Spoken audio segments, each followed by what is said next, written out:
Hi guys! Welcome to my YouTube channel. It's me, Madam Duday, ang super box ng bayan. So ayan na nga guys, nagbantay ako ng tindahan. So sinama ako ni Mudra Bell sa Padre Pio. Ito ay mga ganap-ganap ko lang naman sa buhay to guys for today's video, no? So pagkatapos ko nga magtinda, ayan, pumunta kami dito sa kapatid ko muna dito sa may Bulacan guys. Sinama namin siya magsimba sa Padre Pio kasi daw napakasagrado daw talaga ng simbahan na yun, at yung mga hiling mo, basta bukal sa kalooban mo yung hinihiling mo guys, is matutupad. So ito po si Madam Duday, ang super box po ng bayan. Please like, share, and subscribe my YouTube channel para updated ka sa ating mga video. So ito na nga, kasama namin si Super Red at ang ano ba tawag doon?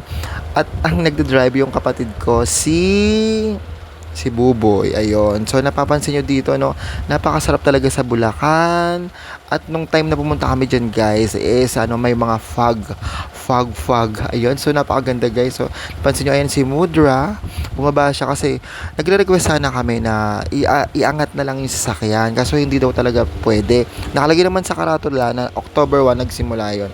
So nandito sa Padre Pio guys, sa may Bulacan, makita nyo dyan yung mga pasalubong area. Ayan, sa mga pasalubong area na yan dyan. So medyo pricey. Ayan, dito naman guys, kung ayaw nyo umakyat, pwede naman dito sa chapel na to sa baba. Ayan, dyan, pwede, dyan na lang namin iniwan si Mudra, pero kasama si Buboy. Ayan, so aakyat sana kami, so napagod siya, bumaba na lang. Ayan, bumaba na lang kami dyan na lang siya nagdasal guys, kasi pwede naman dyan guys, kasi ayaw talaga papasukin yung mga sasakyan na dyan dati daw, napapapasok daw sila Mudra, ngayon hindi na daw napapasok. So yan guys, ang diskarte pala guys, kapag akit ka dyan sa Padre Pio, so damahin mo lang yung presensya ng kalikasan, 'di ba?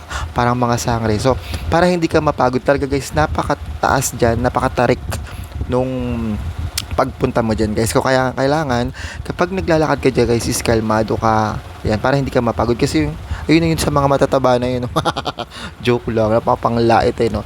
Yung kasi yung mga chubby na yun, so sigaw sila ng sigaw or whatever. Dapat pala pag umakit ka dyan, habang umakit ka is dinadasal mo na yung mga gusto mong hilingin, kasi eto naman guys, yung pagdadasal natin is guide lang naman yan. Tayo pa rin ang gagawa ng ating success sa buhay, 'di ba? So ayan, pag umakyat ka, ayan ang itsura niya guys. So 'di ba?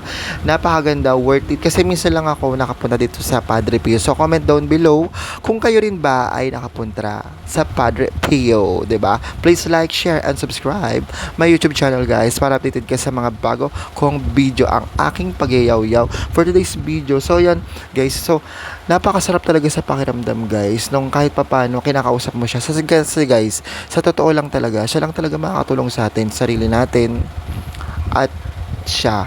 Kasi kailangan may guidance talaga ni Lord guys. Bakit kamo? Para mapunta ka sa way na karapat-dapat mong, 'di ba? Yung karapat-dapat guys, sa way na gusto mong marating. Kasi pag walang guide niya guys, ang hirap talaga ng buhay talaga guys, sa totoo lang.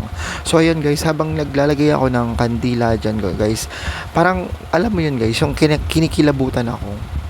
Yung parang nangyayari din sa may Quiapo guys, 'di ba? Pagka naano ako sa may santo, nakapahawa ka sa may santo, magpa-flashback lahat ng mga kamalian na ginawa mo, pero yung Diyos talaga is handang magpatawad din talaga guys. So pag willing ka talagang magbago sa mga lahat ng mga nagawa mo, 'di ba? Nakakaloka talaga guys, pero sabi ko guys, napaka-peaceful dyan guys. Kung gusto nyo mag-relax, wala pa akong tulog nyo guys, sige nyo naman, makikita nyo guys. So napakagandang tanawin, perfect na perfect talaga pag gusto nyo magnilay-nilay dito lang sa Padre Pio sa may Bulacan guys. So napakaganda, napapansin nyo guys. So napaka-kulimlim lang, hindi masyadong mainit nung pumunta kami dyan guys, 'di ba? Napaka-perfect talaga guys. At dito may mga paraphernalia din dyan. Ito, napapansin nyo guys, dito sa taas, pwede rin magdasal dyan guys.